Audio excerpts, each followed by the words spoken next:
पंतप्रधान नरेंद्र मोदी आज वायनाड दौऱ्यावर असणार आहेत। वायनाडमध्ये मोठं भूस्खलन झालं, मोठी हानी याच्यामध्ये झाली आणि त्यामुळे मोदी तिथला दौरा करतायत। भूस्खलनग्रस्त भागाची पाहणी करून पीडितांची सुद्धा मोदी भेट घेणार आहेत। हेलिकॉप्टरद्वारे भूस्खलनग्रस्त भागाचं हवाई सर्वेक्षण केलं जाणार आहे।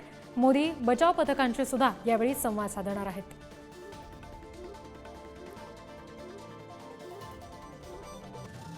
पंतप्रधान मोदी आज वायनाडचा दौरा करतील।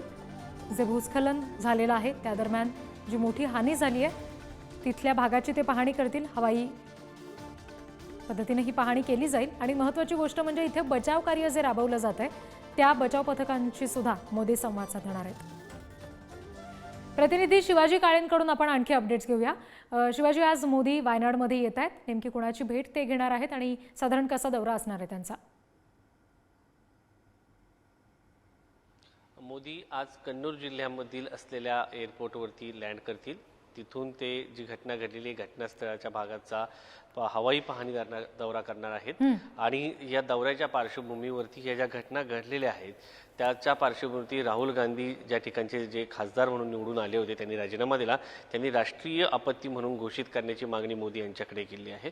मात्र या सगळ्याची पार्श्वभूमी देखील समजून घेणं गरजेचं आहे, कारण आपण जर पाहिलं तर या संदर्भात 2010ला माधव गाडगिळ समिती नेमण्यात आली होती आणि पश्चिम घाटाचा जो परिसर आहे त्या परिसरासंदर्भात अभ्यास करण्यासाठी सांगण्यात आलं होतं। या माधव गाडगिळ समितीचे अहवाल आता सरकार स्वीकारणार का, हा पुन्हा एकदा प्रश्न निर्माण झाला। 2011 साली या समितीने जो अहवाल दिला होता त्याच्यामध्ये सेज 1, सेज 2, सेज 3 अशी वर्गीकरण करण्यास सांगितलं। स्पेशल इकॉनॉमिक झोन पद्धतीचंच हे होतं। याच्यामध्ये सेन्सिटिव्ह झोनचा वापर करण्यात आला होता। जसं औद्योगिकरणाला सेज असतं त्याच्यामध्ये सेन्सिटिव्ह इकॉनॉमिक झोन असतं, तसं हे सेन्सिटिव्ह भाग म्हणून घोषित करण्यात यावा अशी मागणी करण्यात आली होती आणि पश्चिम घाटामध्ये या सगळ्यांचा समावेश करण्यात आला होता। आपण जर आकडेवारी बघितली तर आकडेवारीवरून आपल्याला लक्षात येतं की साधारण 2014 ते 2020 पर्यंत 3656 लँडस्लाईड या भागामध्ये घडल्या होत्या। त्यानंतर जर पाहिलं ते 2013ला एक कस्तुरी रंगन समितीची नेमण्यात आली, त्यांचाही अहवाल असाच होता।